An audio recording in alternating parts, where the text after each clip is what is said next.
Balita po tayo dito. Ganap na pong 13 minuto makalipas sa kabalo ng umaga. Radyo na, TV pa, ha?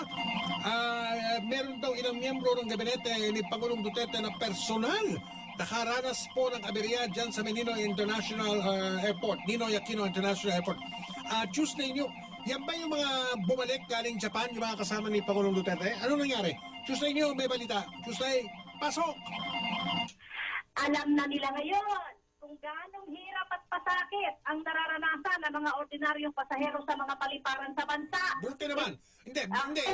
Hindi buti naman nabigyan sila. Ayaw naman natin may mangyari masama sa kahit sinong nilalang kay taong gobyerno, kay pribado. Ang ibig sabihin ng buti na lang, tulad ng sinabi mo, maranasan nilang personal yung pinagdadaanan ng mga kawawang pasahero dyan sa Ninoy Aquino International Airport. Ano nangyari? Ito ay makaraang maranasan mismo ng ilang cabinet secretaries ang aberya sa pagkuha ng kanilang mga bagahe pagdating nila sa bansa noong Sabado galing Japan. Sa personal na karanasan, sinabi ni Presidential Spokesman Attorney Salvador Panelo, mahigit 2 oras silang naghintay para lamang makuha ang kanilang bagahe dahil dalawang baggage carousel lang ang gumagana. Sira yung iba? Sira, 2 lang daw. Sa dami ng pasahero. Lalo na dyan, yung may Terminal 3 tsaka Terminal 1. Alam mo yung tinatawag na yung carousel, ano? Carousel. Anong terminal yan? Naiya Terminal, hindi ko sure kung saan sila natin. Alamin mo ha. Kasi hindi lang yung carousel sa bagahe. Pati yung tinatawag na jetway, yung parang bridge, yung parang tulay na kinakabit sa aeroplano. Para yung mga pasero hindi na bababa pa sa baba, tuloy-tuloy na sa loob ng terminal. Merong 2 o ilan dyan, hindi nagana, Tuesday. Sa makatuwid, dekorasyon lang yan. Sa makatuwid, binayaran na naman yan ng taong bayan na hindi napapakinabangan. Kaya nga. Kinalampag ni Panelo ang pamunuan ng NAIA at hiniling na dapat itong gawa ng paraan para hindi na maulit. Pagmamaktol pa ni Panelo, makabubuti daw sana na dalasan ang pagsusuri sa mga baggage carousel upang matiyak na hindi ito nasisira. Makabubuti rin anya kung makipag-ugnayan ang pamunuan ng NAIA sa mga airline company na para magpatupad ng 30 minutong interval bago pababain ang mga pasahero nang hindi raw nagkakasabay-sabay ang mga ito. Lumalabas yan, parang si Panelo na mga ngasiwa ng Ninoy Aquino International Airport. Ano ba yun? Nagkasuggest lang naman siya. Papalitan niya si GM? Tira. Parang pagod na pagod sila nung Sabado sa pagdating nila. Kaiintay. Tinatanggap naman anya ni Panelo ang sorry ng pamunuan ng NAIA at nagpapasalamat din naman sa maagap na pagtugon sa insidente ni Transportation Secretary Arthur Tugade. Maliban sa mga sirang carousel, yung kanilang air-conditioned unit, mahina, kaya mainit sa paliparan. At naman sa Terminal 3, yung tinatawag na walkway. Alam mo yun? Yung walkalator. Yung escalator, yung pataas pababa. Diyan sa Terminal 3, sa haba ng lalakarin mo. May walkalator para sana hindi ka maglakad ng mahaba. Lalo na pag may hinihila kang bagahe, yung pag malaki ang bagahe. Meron dyan walkalator. Ikaw niyan, pagkaraniwang ginagamit yan sa mga airport, sa lahat ng dako na bundok. Sa lahat ng airport sa mundo yata may walkalator Ang Terminal 3, in fairness, meron hindi lang nagana. Yan. Kaya mag-walk ka na lang ng mag-walk. Kaya, ano mong kailangan dyan? Hindi kailangan dyan talino Hindi kailangan dyan ng diskarte. Ang kailangan dyan, puso. Kung may puso ka, iisipin mo yung mga pasahero na nagdudusa maglakad na meron namang walkalator na parang iniinsulto mo ng harapan hahanap ka ng paraan, Tuesday. Dapat naman. Sayang naman yung facility kung hindi naman pakikinabangan. Konting puso lang yan. Ako si Tuesday Sagunyo ng GMA Super Radio. Pati ba mga meatball ini-import natin galing China? Kaya ako yung meatball ginagawa lang dito sa Pilipinas. Nung araw sa amin, sa bahay namin ginagawa ni Mama yung meat, ginaganong-ganon lang na kamay. Ito ang sama-sama natin pagiging saksi sa Double B. Ito ang sama-sama nating pagiging saksi sa Double B. Bakit? Bakit na may naharang na mga meatball na galing sa China? Anang gatos, Hochaki. Anan, Hochaki, ha? Ochake, Mike. Hindi. Huwag mong bakuhin yung lingwahe. Hochaki. Ano ba yan? Hochaki. Ochake! Ano ka mo? Ochake! Ki, hindi ke. Ki. Oo, may gancho na yan. Kunya ko yan. Hokkien. Ibig sabihin, Hochaki, ha? Magandang umaga. Good morning. Ayun. Yun pala na. Tira. Sige, nasapat ng mga quarantine officers ng Department of Agriculture ang mga meatballs na galing China sa Port of Subic sa Zambales. Ayong kay Agriculture Secretary Manny Piñol, nakasilid ang mga meatballs galing China sa isang refrigerated container na itinago sa mga kahon ng tofu o tokwa na ginala ang mga quarantine officers matapos na mapansin na pinapanatili sa 18 degrees Celsius ang temperatura ng container van. Idineklara na fish tofu ang mga kargamento pero tumambad din sa kanila ang mga meatballs. Nagigpitan niya sila ng gusto dahil sa epekto ng African swine fever sa 17 mga bansa, kabilang China, at yung mga meatballs ay kabilang sa mga ipinagbabawal na dalhin galing China. Ang iyong kapusoan ng GMA sa Paradyo, DCWB. Ito ang sama-sama nating pagiging ang sama-sama nating pagiging saksi sa Double B. Yan ang delikado pag militar. Mga kapuso.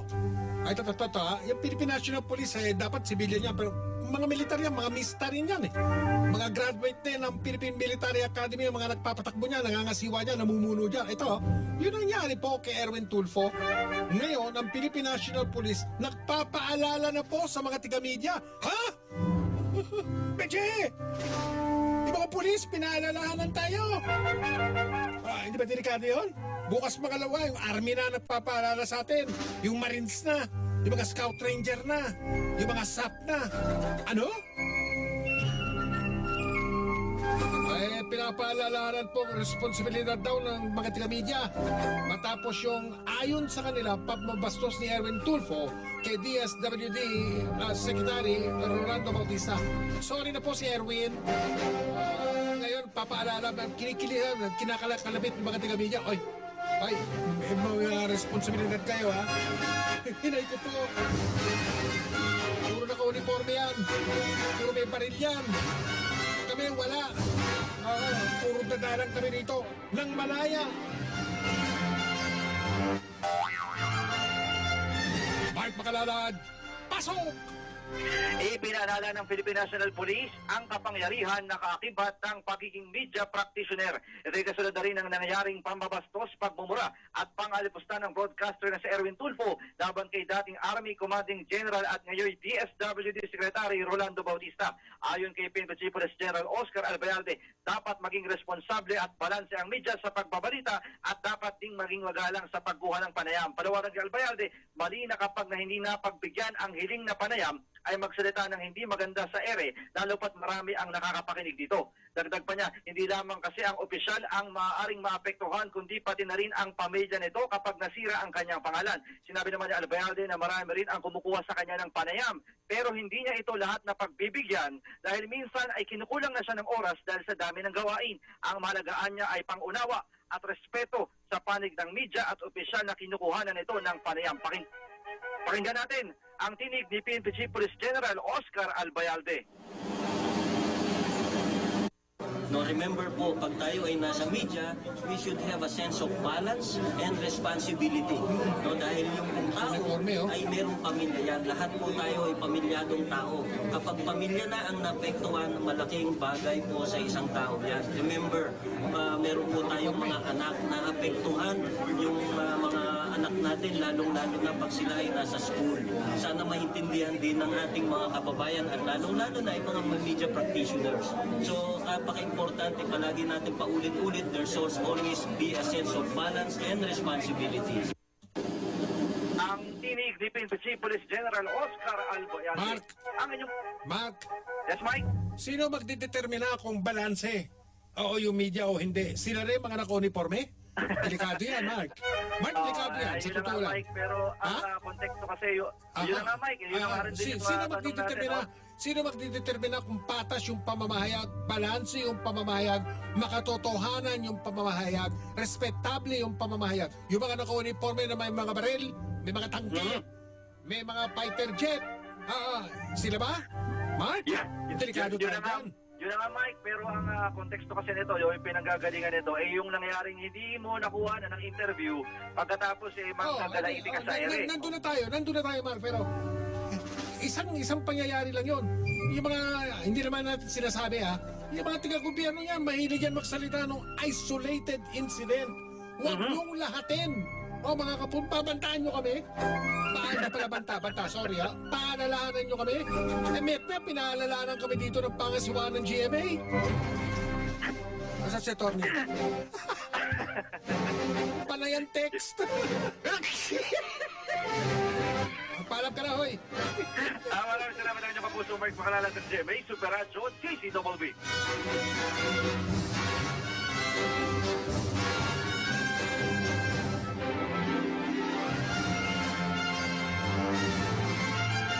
Ito ang sama-sama nating pagiging ang sama-sama nating pagiging saksi sa Double B. Dahil dyan, mga kapuso, lumang batas na po ito, napakaluma, yung tinatawag na Soto Law. Sa tinatawag na Soto Law, bakit Soto? Kasi ang may akta po niyan, tatay ng ngayong presidente ng Senado, Tito Soto, mga kapuso. Na ang mga media ay hindi pwedeng pilitin na ibunyag yung mga source ng kanilang balita. Na ang mga tiga-media, batas po yan. Hindi pwedeng pilitin ng mga tiga-media na ibunyag kung saan sila nakakakuha po ng kanilang impormasyon na kanilang binabalita.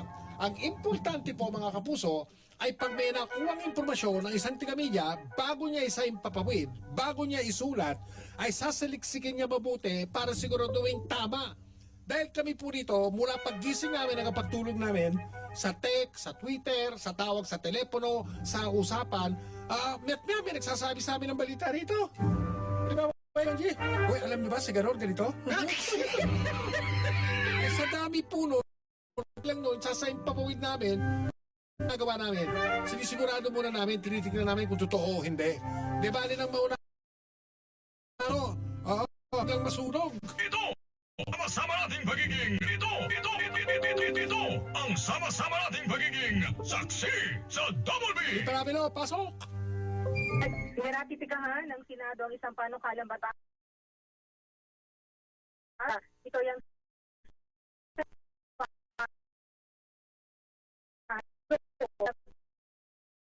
pagbago ang confidential source ng balita at informasyon. Sa umiron na yung Soto Law o Republic Act Number 53, ang nasa print media lamang o ang mga publisher, editor, kolumnista at mga accredited na reporter ng print media ang hindi pwedeng pilitin na ibulgar ang kanilang confidential sources. Ayon kay Senator Grace Poe, nag-chairman ng Senate Committee on Public Information and Mass Media, dito sa kanilang inaprubahan expansion ng Soto Law, makakabilang na sa hindi pwedeng pwersahing magsiwalat ng news sources ang mga nasa TV, radio at online media. Saklaw nito yung mga journalist, writer, reporter, opinion writer, news director, cartoonist at iba pang may participate sa print, broadcast, wire service organization o electronic mass media, kabilang ang nasa internet at cable TV. Kapag niratipikahan din ng Kamara ang panukala ay maaari ito ipadala sa Malacanang para sa lagda ni Pangulong Duterte. Ang tinaguriang Soto Law o Act Number 53 na naisa batas ay inakda ni dating Senator Vicente Yap Soto, lolo ito Mike ni Senate President Soto III. Ito'y naging batas noong Oktubre 1946. Wala pa noong internet, wala pa rin cable. Ang kapuso, Ninfa Ravelo ni Jimmy, Super Radio, DCW. Ito ang sama-sama nating pagiging ito ang sama-sama nating pagiging saksi sa Double B. Saksi sa Double B. Tuloy-tuloy pa rin po, mga kapuso. Sumali na kayo dito. Kung hindi pa kayo nakakasali sa Wilcon Depot. Sa lahat po ito ng Wilcon Depot, lahat ng tindahan ng Wilcon sa buong Pilipinas, Luzon, Visayas at Mindanao, mga kapuso, pati na po sa kanilang online store na shop.wilcon.com.ph. Excuse me po, amin pong tinutukoy ang Wilcon Win Your Dream Ride promo. May 6 na bago Fortuner na pinamimigay po ang Wilcon. Ganito po yan. Kapag bumili po kayo sa Wilcon ng halagang 5,000 piso, single receipt, dapat isang resibo lang yung 5,000 piso pataas. Hindi pwedeng pasasama-sama nyo yung resibo, 5,000 piso kayo. Hindi po mga kapuso. Ayan bibigyan kayo ng isang electronic raffle ticket. Tapos, i-register nyo po yung electronic raffle ticket online sa website na ito, welcon.com.ph. Welcon.com.ph. Dalawa po ang maswerteng mananalo ng bagong Toyota Fortuner sa National Capital Region. Isa galing North Luzon, isa galing South Luzon, isa galing Visayas at hanggang Abril 1 hanggang Hunyo at 30 ito. Sa lahat ng sangay ng Wilcon, nationwide. Ang deadline po sa pagsumite ng mga entry ay July 5, 2019. Ang grand draw ay sa July 9, 2019. Welcome, win your dream ride. Mga kapuso sa Wilcon Dream Depot, magpunta po kayo sa website ng Wilcon, wilcon.com.ph. Wilcon.com.ph. Ito po ay alinsunod sa DTI FTEB Permit number 3561 Series of 2019. Alas 8:29.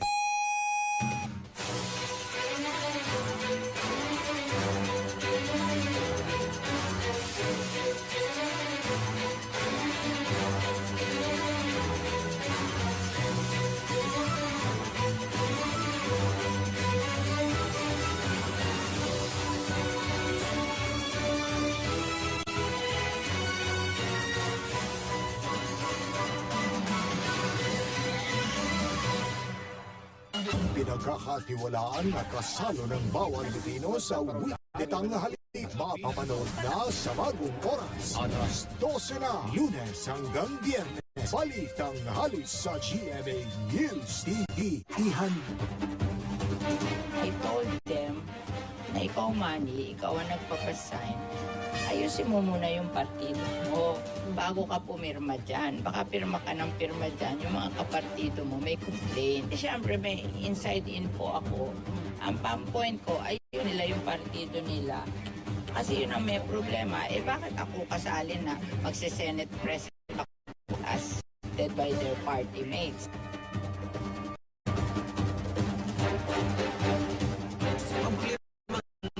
Sa mga committee. Pero sino na lang ba? Pero konti naman lang yun. Sino na lang ba? Ngayon, kung hindi pag-usapan, ayaw nyo pag-usap, then paano ma-solve yung problema? Ako naman, titimpi lang rin ako. Hindi ko na inano yung pride ko eh. Basta ano lang ako, na-organize ko na mabuti para mawalang hindi lumaki yung problema.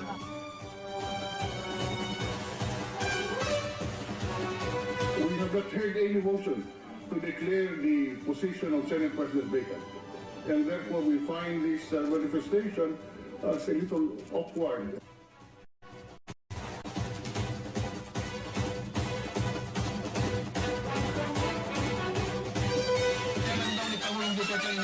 Hindi natin tatantanan ang mga balita at mga komentaryo sa programa sa Double B. Good morning! Ito ang saksi sa Double B. Kay Pitkura, salamat Hindi pala tatay yun, hindi na Tito Sen, lolo. Yung nagpanukal, yung gumawa ng batas na yan, mga kapuso, Vicente Yap Soto, lolo ton. Tito. Andoy. Kita mo nga dyan sa ilalim. May nawawala raw dun sa Menoncio na Manila. May nawawalang estero. Ano ka mo? Pati ba estero ngayon? Ano ba yan? May nawawalang estero dyan sa Maynila. Kala ba tayo, makusa ka na. Hanapin mo na, Carlo. Hindi ko matiyak kung isang estero o mga estero. Ano?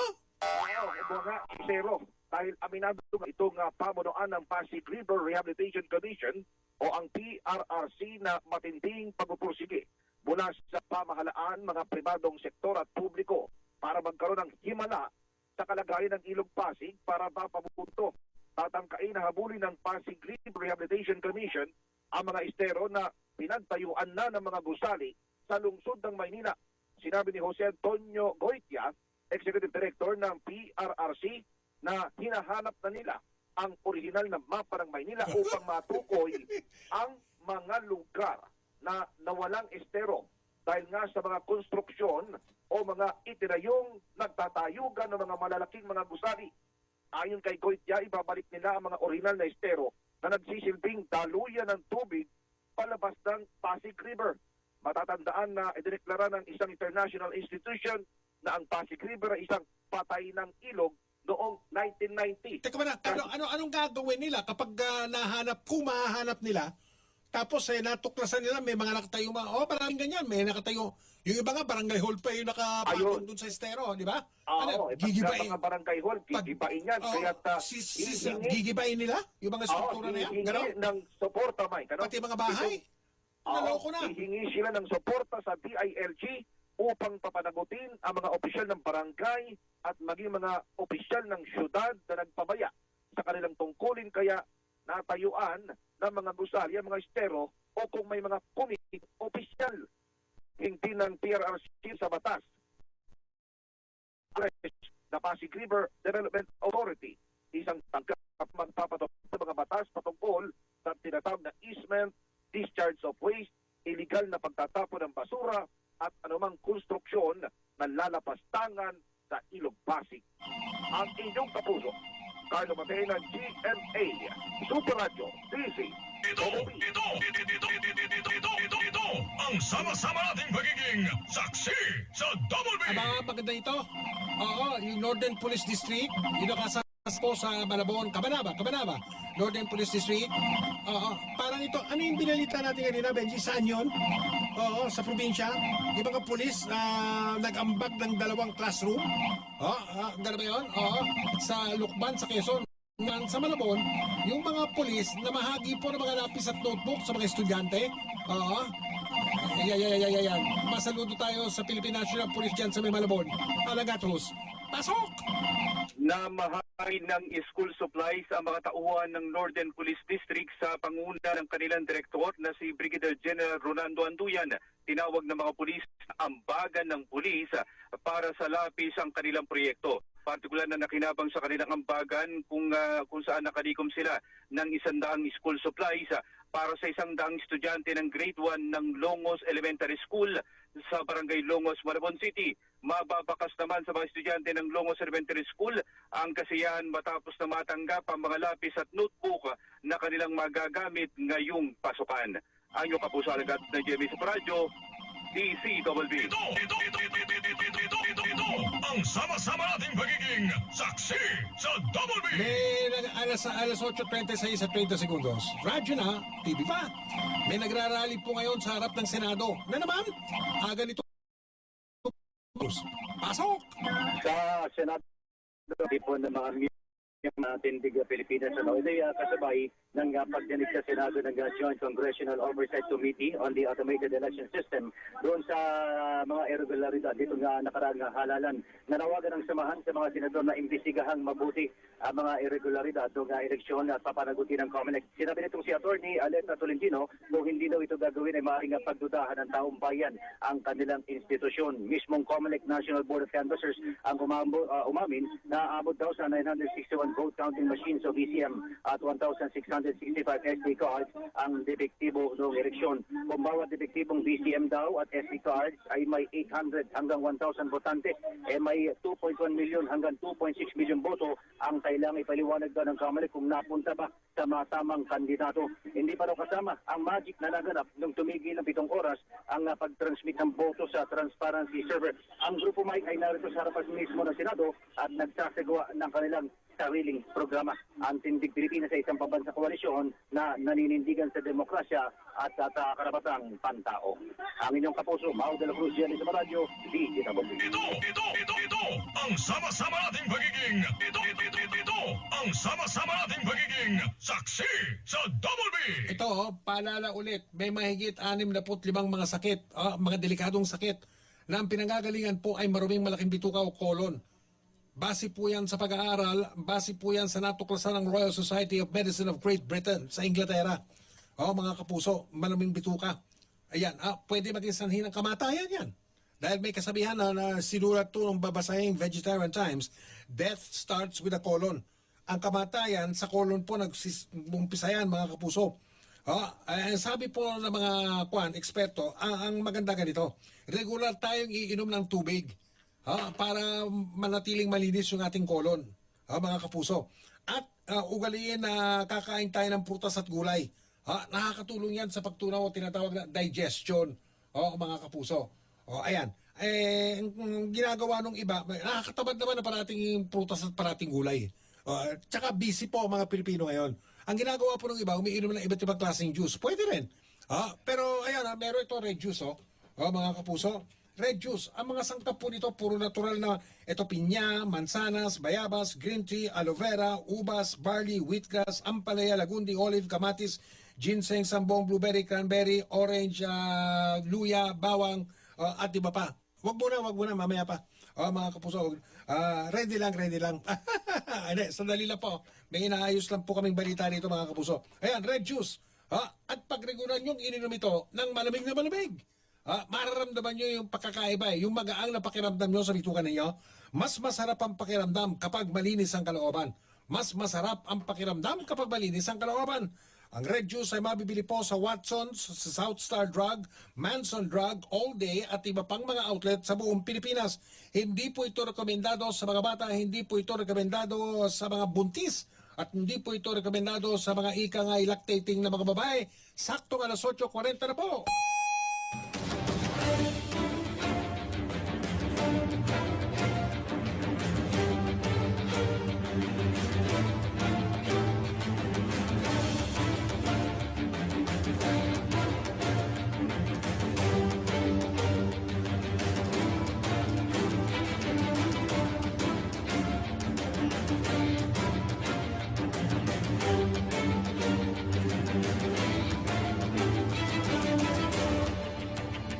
Reyes-Ubel sa Anong Sa Inyo? Arnold Clavio, Ali Soto at Joel Reyes-Ubel sa Sino? Arnold Clavio at Ali Soto sa Double A sa Double B at Susan Enriquez sa Kay Susan Tayo sa radyo. Lunes hanggang Biyernes, alas 6 ng umaga hanggang alas 12 ng tanghali sa mas pinalakas na Double B sa News TV. Hindi natin tatantanan ang mga balita at mga komentaryo sa programa Saksi sa Double B. Ito ay nagtataglay ng mga kemikal na nakukuha sa mga gadgets na tangan yung ganyan. Pag yan ay dinurog at ang mga electronic equipments ninyo, computers and all that, yan ay nakakasira sa kaligtasan at sa kalusugan ng sino man makokontak dyan. They know na responsibilidad nila na tumulong para yan ay mabalik sa kanilang lugar. Hindi natin tatantanan ang mga balita at mga komentaryo. Pasokan na po mga kapuso, pati pa sa college, di pa yata, no? Pero ayan na, araw na lang binibilang natin. Yung mga nagtapos po ng grade 12, yung mga nagtapos ng senior high school, siyempre, tututukan naman natin ngayon yung pagkukuleyo ng mga batang yan. Dapat yung kuleyo, pipiliin na mabuti, susuriin na mabuti. Yung kalidad ng edukasyon pinag-uusapan po dito, yung pagkakaroon ng moderno at kompletong pasilidad, kwalipikadong mga nagtuturo, mga guro, at yung curriculum, kung tumagin, na nakabase po sa pangangailangan ng mga iba't ibang industriya at mga sektor, mga kapuso, at yung tinatawag na online blended learning, ganyan po sa STI, mula sa curriculum o laman ng itinuturo, hanggang sa pamamaraan ng pagtuturo, hanggang sa paghahanda ng mga bata na magkatrabaho, ginagabayan po ng STI ang kanilang mga estudyante na hindi lang maging ready na magtrabaho o tinatawag na job ready, maging life ready rin. Maging ready o handa na harapin ang tunay na buhay pag-graduate nila mga kapuso. Kaya naman sa STI, meron silang sistema dyan, Enrollment to Employment, E2E, mga kapuso.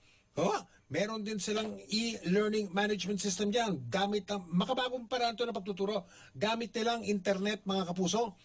Kahit na namang oras, pwedeng i-review, pwedeng pag-aralan o pwede mag-aral online ng mga estudyante nila gamit ang internet sa pamagitan ng kanilang computer, kanilang tablet o iPad, gamit ang kanilang cellphone mga kapuso. Kaya mapa information technology, tourism, hospitality management, business, engineering, Arts and Sciences, mga kapuso, ayan, para mas handa sa mundo lalo, puntahan nyo na po mamaya. Sama nyo yung mga bata. Dyan sa pinakamalapos na, malapit na campus po ng STI dyan sa lugar ninyo. Ito ang sama-sama nating pagiging saksi sa Double B. Kailan ba? Ngayon? Tututukan po natin to. Ngayon po didinggin nung tinatawag na Joint Congressional Oversight Committee. Pinagsanib po ito ng isang committee lang ng mga senador at kongresista tungkol dito sa mga aberya na nangyari nitong kalilipas lamang na eleksyon 2019. Mula sa Senado, si Nimpa Ravelo. Nimpa, pasok! May kinaasahan ngayon ng mga senador at kongresista ang paliwanag ng COMELEC sa mga naging aberya o glitches sa nagdaang eleksyon. Ito ay sa public hearing ngayon ng Joint Congressional Oversight Committee on the Automated Election System. Sa Senado, ang chairman ng komiteng yan ay si Senator Coco Pimentel at sa Kamara naman ang kanyang counterpart ay si Congressman Sherwin Tugna. Ayon kay Pimentel, pagtutunan nila dito sa pagdinig ang mga natukoy na glitches nitong nagdaang eleksyon. Kabilang dyan ang pagpalya ng mga vote counting machine, ng mga SD card, ang sinasabing pag-outsource ng National Printing Office para mag-imprenta ng voter information sheet. Matatandaan na ito yung ipinoint out ni COMELEC Commissioner Rowena Guanzon na maaari daw nakatiwalian dahil ipinaimprenta ng National Printing Office sa kumpanyang Holy Family Corporation o corporation pala ito, yun daw voter information sheet samantalang dapat NPO ang mag-iimprenta nito. Wala daw approval ng COMELEC noong nagpa-imprenta itong NPO sa Holy Family kung ito man ay totoo. Inimbitahan para sa pagdinig ngayong umaga ang COMELEC chairman, si Chairman Sharif Abbas. Wala pa lang tinutukoy dito kung confirmed na dadating. Gayon din ang mga COMELEC commissioners, sina Commissioners Dewey Tito Guia at Marlon Casquejo. Si Casquejo ang naging in charge dito sa automated na eleksyon. Samantala ay inimbitahan din dito ang mga opisyal ng National Printing Office, mga taga-Smartmatic na supplier ng vote counting machines, gayon din ang ilang mga people's organization na naging katuwang ng COMELEC dito sa pagbabantay ng nagdaang eleksyon. Mike, ngayon ay huling araw ng sesyon ng dalawang kapulungan. Mamaya mag-a-adjourn na sila pero humirit pa rin ng public hearing itong Joint Congressional Oversight Committee. Yun naman daw magiging findings nito at recommendation ay pwede i-carry over sa susunod na Kongreso. Nipa, Opo, Mike. antabayanan natin yung gagawin na pagdinig ngayon dyan sa Senado, ng mga kongresista sa Senado. Kung merong isang importanteng tanong na itatanong ng mga yan, tignan natin kung tatanong nila ito. Opo. Bakit kahit na ang galiwat ka na ng mga aberya at kapalpakan, hindi nila mabitig-bitiwan ang Smartmatic? Hanggang ngayon! May paliwanag pa sila na sinabi na ni Duterte, palitan nyo na. Sa bagay, hindi walang sakop ang presidente sa Commission on Election. Commission yan, independent commission. Pero, mismo ng presidente ng Pilipinas na nagsabi, constitutional commission yan, kaya hindi pwedeng pakialaman yan kahit nino. Pero, presidente na mismo nagsabi, oy, maghanap tayo ng kapalit yan. Ngayon pa lang, sinasabi na sa atin ng COMELEC, hindi po basta-basta pwedeng gawin yan. Bakit hindi nila mapakawala-kawalan yan Smartmatic na yan? Kahit puro kapalpakan ang dinudulot niyan sa mga botanteng Pilipino. Sa tatlong nagdaang election, Mike, ha? Di ba? Okay, tanong natin. Tignan natin kung itatanong yan ng mga senador at kongresista. Sige, Mike, abangan natin. Bakit pa? Harap yung mga tiga-COMELEC. Hoy, COMELEC! Bakit din yung mabitibitiwan yung Smartmatic na yan? Ano meron dyan? Okay, sige. At saka abangan din natin kung magiging rekomendasyon din ba nitong Joint Oversight Committee na ito na i-blacklist itong Smartmatic, diba? Ayaw kapuso, Nimpa Ravelo ng GMA Super Radio, DZWD. Ito ang sama-sama nating pagiging ito ang sama-sama nating pagiging saksi sa Double B. Oo nga, no? Sabi nga ng mga Inglesero at Inglesera, come to think of it. Kung iisipin niyo, bakit hirap na hirap? Di ba? Minsan nga, pag may nakakapanayam kaming mga tiga-COMELEC, parang ang dating pa sa amin, sila pa yung nagpapaliwanag sa pangalan po ng Smartmatic. Sila pa yung parang tagapagkasalita. Ano ka mo? Bakit? Anong meron niyang Smartmatic na napakahigpit ng kapit niyan sa COMELEC at ng kapit sa kanila ng COMELEC? Ito ang sama-sama nating pagiging ito ang sama-sama nating pagiging saksi sa Double B. Tandaan nyo mga kapuso, yung mga vote counting machine na yan, binili natin yan sa Smartmatic. Binili yan ng gobyerno. Di ba? Oo, nung una, upa lang yan eh. Tapos nung upa, nauwi na sa bilihan. Bilyon? Ngayon, sabi ni Presidente, palitan nyo yan. Bilyon-bilyon na naman ito. Pati yung bodega, ginastusan natin yan ng ilang taon. Siyempre, ibubodega yan. Doon sa Santa Rosa. Mga kapuso, balot yan ng kung ano-anong plastic, kung ano-ano. Ayan, mga kapuso. Tapos, ibubodega na po yung mga yan ngayon. Hanggang sa susunod na, ano ka mo? Susunod na eleksyon sa 2022, eleksyon pampanguluan na po, paalala lang po. Ito ang sama-sama nating pagiging saksi sa Double B. Para sa 8:49 at 30 segundos. Review and recall, sabi nga ni Director, is being done periodically. Yes, it has something to do with his comments to, of course, to the Secretary of DSWD, but that is not the main reason.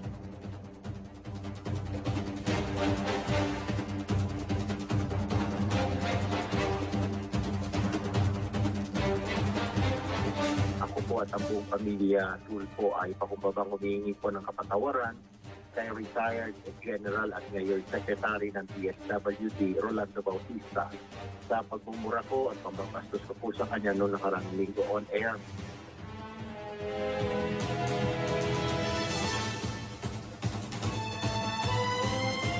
Well, Mr. Tulfo has his reasons for doing what he did.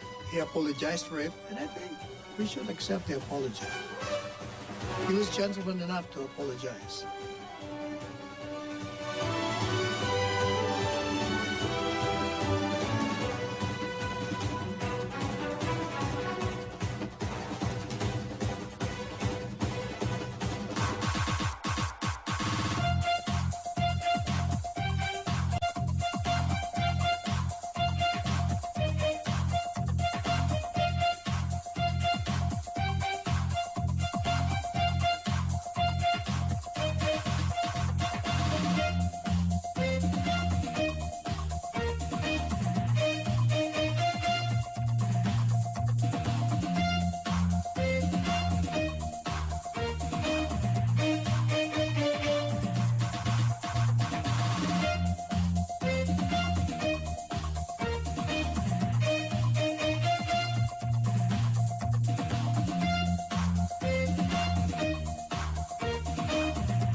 Tag-init na naman, kaya gawin natin ang ating parte bilang responsabling mamamayan para makapagtipid ng tubig. Ayusin ang mga sirang tubo at grifo. Iulat agad kung may taga sa inyong lugar. Huwag hayaang nakabukas ang grifo habang nagsisipilyo. Turuan ang mga bata ng wastong pagsasara ng grifo. Huwag maligo ng matagal, gumamit ng timba at tabo imbis na mag-shower. Ang ipinambanlaw ng labada, gamitin panlinis ng banyo at pambuhos sa inodoro. Ang pinagugasan ng prutas at gulay, i-recycle at ipandilig sa halaman. Magdilig ng halaman sa umaga o hapon at hindi sa tanghaling tapat. Gumamit ng timba, tabo at basahan sa paglilinis ng sasakyan. Water tipid tips ngayong tag-init mula sa Double B sa News TV. Hindi natin tatantanan ang mga balita at mga komentaryo sa programa Saksi sa Double B. Si Double B Super Radio. Good morning! Ito ang sama-sama nating pagiging saksi sa Double B. Radyo na, TV pa. Nakamonitor ngayon po ang mga taga-PIDEA National Capital Region. PIDEA NCR. Ingat sa mga lakad, mga bata, mga tropa. Sina Agent Emong Paglikawan, Harold Mendoza, Ronald Jondo Rodriguez, at si Hagay Mutok. Gandang umaga po sa inyo. Ingat sa mga lakad, mga tropa. Ito ang ang sama-sama nating pagiging saksi sa Double B. Mga kapuso, ngayon pong mainit ang panahon. Importante paglakad. Dala kayo nito parate. Itong Alon Purified Bottled Water. Alam nyo ba 10 piso lang ito? Itong 500 ml na Alon Purified Bottled Water, dyan sa suking tindahan ninyo, 10 piso lang po ang babayaran nyo dito. Yan po ang Alon Purified Bottled Water. Alon, drink positive po tayo, mga kapuso.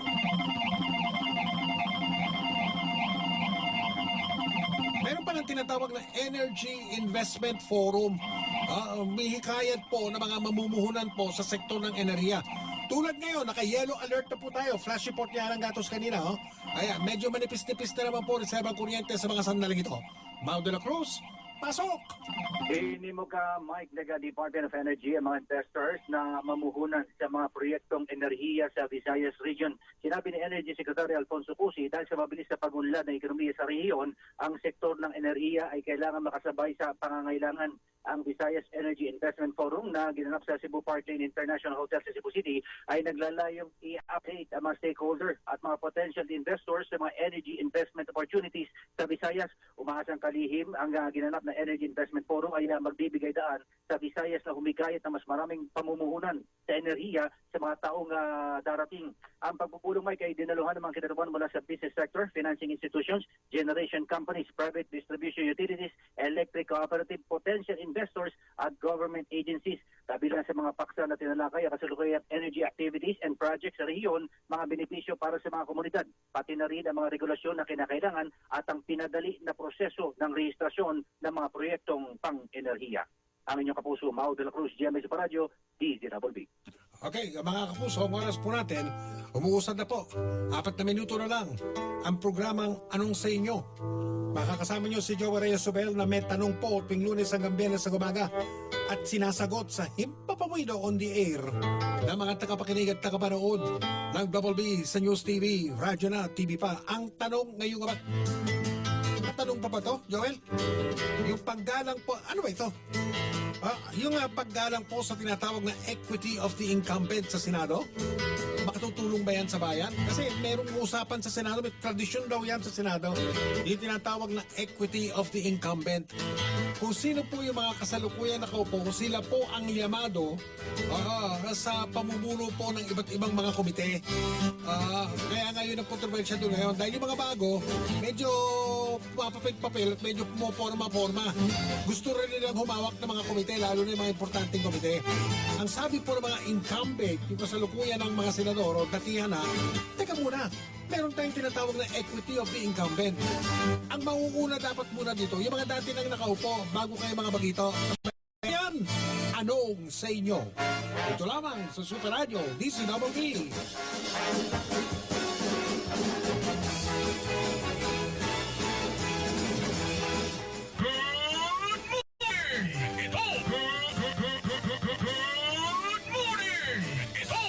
Saksi sa Double B!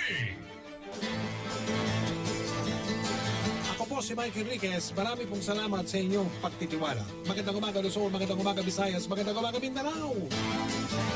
2 minuto na lang po bago mag-alas 9.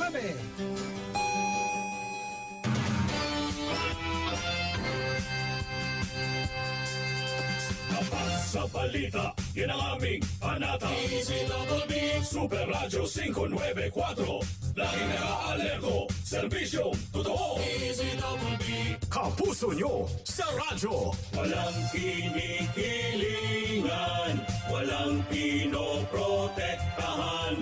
Serbisyong totoo lamang, walang iwanan. Paninindigan, matatag, maaasahan. DZWB Super Radio 594. Kapusong Pilipino, lahat Super Radio. DZWB Serbisyong totoo. Walang kinikilingan, walang pinoprotektahan. Serbisyong totoo lamang, walang iwanan. Serbisyong totoo lamang, walang iwanan.